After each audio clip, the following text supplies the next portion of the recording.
Welcome to Prophetic.tv with your host, Elijah List founder, Steve Shultz. Prophetic.tv is a production of Elijah List Ministries. To find out more, log on to Prophetic.tv. Today, Steve's guest is creative imagery artist and photographer, Robert Bartow. Well, we're here with Robert Bartow. Now, Robert, I've seen your artwork for several years now. How long have you been doing this kind of prophetic art that we're going to be talking about today? I actually started this about 5 years ago, Steve. Did you do it on purpose, or what? Did you stumble into it, or we stumbled into this. I'm a photographer, and I just begun to make pictures like this 5 or 6 years ago.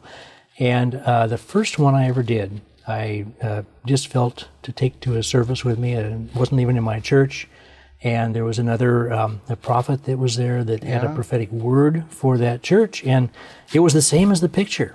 And it was amazing to me, but I took the picture up, and it was a confirmation to that body of the word that he'd spoken to them. Now, I mentioned before we started rolling that the first thing I wanted to get into was there will be people watching that will say, how do you blend the prophetic? What does that have to do with a camera and Photoshop, and how do those blend? So what I wanted you to do is sort of make the case for prophetic art. And this, let me just hold this one up to begin with, as this is probably your first and most famous piece, because it's on a lot of people's computers, I think, even by now. How does this become prophetic art? Explain it. Well, when I prophesy, Steve, I actually see pictures, or the beginnings of pictures. And that is really all these are. My medium is photography, and so I take my own work and I just work in Photoshop to recreate what I am seeing. And usually it'll develop as I work on it, but that's what they are. They're just pictures. Michelangelo's brush strokes, or your Photoshop and camera shots would be just as legitimate. Just a different medium. So tell me about this picture, because we're going to go through in the next half hour a course of all of these 5 or 6 pictures. What is this, and what were you? Well, this one I call the open door. I put Revelation 4:1 with this. There's an open door in heaven, and it is actually a doorway, an entry from one realm into another. And what I saw here, there was so much more color, so much more vivid, brilliant color in the spiritual realm than in the natural, that I made the background black and white and the inside color, just to be able to try to approximate what you see. So you were literally seeing this picture that was so vivid that you would have a difficult time actually making it. Yes, it would be impossible to make it the way it really was, so we just try to approximate. So and the way you did that is by doing the opposite. You had to make dark very dark. That's right. So that the color would just stand out. This is like you're coming from a dark earth into a gorgeous doorway into heaven. That's exactly right. I've seen this on several church backgrounds where they've used it for their music. It's becoming quite popular. It is. We even know of several other people that are starting to borrow your idea of using Photoshop to create originals. In fact, you had just talked with me about that. You're almost ready to go full time with this. That you've been doing this for. I am. It has been growing and increasing for the last 5 years, and I am really ready now to do this full time. Now, Robert, do you do these as limited edition kind of things, or I haven't yet. I may do that as time goes on, but as I've wanted it to be as available as possible. To as many people as possible. Well, and you have been, and I think your generosity with doing that is probably why the Lord's blessing you, because you've been. I know people whose art you've allowed them to put on their covers of their books for very little, and I know that God's going to bless you for that, because that generosity always comes back. I wanted you to talk about this. I'm going to see if I can hold this up.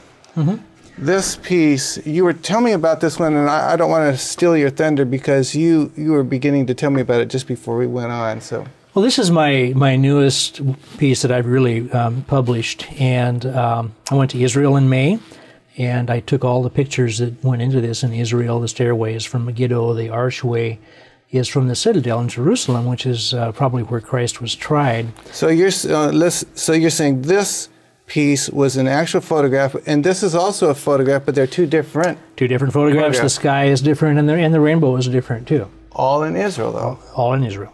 Well, the rainbow was actually done in Coeur d'Alene. Okay. So except for the rainbow, everything else was in Israel. Mm-hmm. That's correct. And what were you saying about the stairway? Well, the stairway I took because it was such a very difficult. I don't know if they can see this, but it's uneven. There's a lot of rocks and gravel, and a very difficult stairway. And in my own life, this has been a very difficult year for me. I lost my wife in February.